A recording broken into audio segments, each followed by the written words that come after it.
വയനാട് ചൂരൽമല മുണ്ടക്കൈ ദുരന്തം കഴിഞ്ഞ് നാളിതുവരെയായിട്ടും കോൺഗ്രസ് പ്രഖ്യാപിച്ച വീടുകളുടെ എണ്ണത്തിൽ വ്യക്തത ഇല്ല എന്നുള്ളതാണ്. വയനാട് മുൻ MP രാഹുൽ 100 വീട് വെച്ച് നൽകും.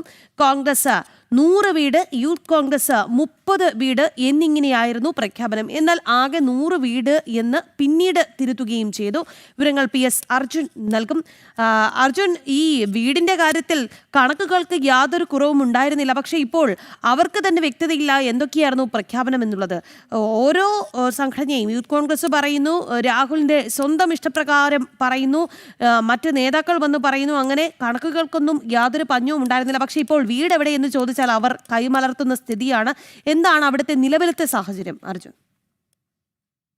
തീർച്ചയായും അത്തരത്തിൽ തന്നെ ഒരു കൈമലർത്തുന്ന ഒരു നടപടി തന്നെയാണ് ഇപ്പോൾ കോൺഗ്രസിന്റെ ഭാഗത്തു നിന്നും ഉണ്ടായിരിക്കുന്നത്. പ്രത്യേകിച്ച് യൂത്ത് കോൺഗ്രസിന്റെ ഭാഗത്തു നിന്ന് അടക്കം ഉണ്ടായിരിക്കുന്നത്. നേരത്തെ സൂചിപ്പിച്ചതുപോലെ തന്നെ കോൺഗ്രസും അതുപോലെ തന്നെ രാഹുൽ ഗാന്ധിയും ഒക്കെ 100 വീടുകൾ പ്രഖ്യാപിച്ചിരുന്നു.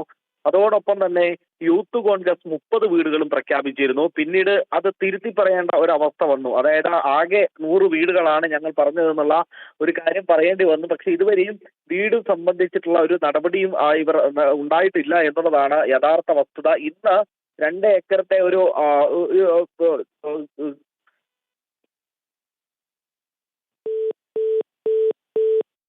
കോള് കട്ടായി എന്ന് തോന്നുന്നു. എന്തായാലും വയനാട്ടെ അവിടെയുള്ള അതിജീവിതർ, കാരണം നമുക്കറിയാം ഈ ഒരു സിറ്റുവേഷനെ അവർ അതിജീവിച്ച് മുന്നോട്ട് പോവുകയാണ് മുണ്ടക്കൈ ചൂരൽമല ദുരന്ത നിവാസികൾ.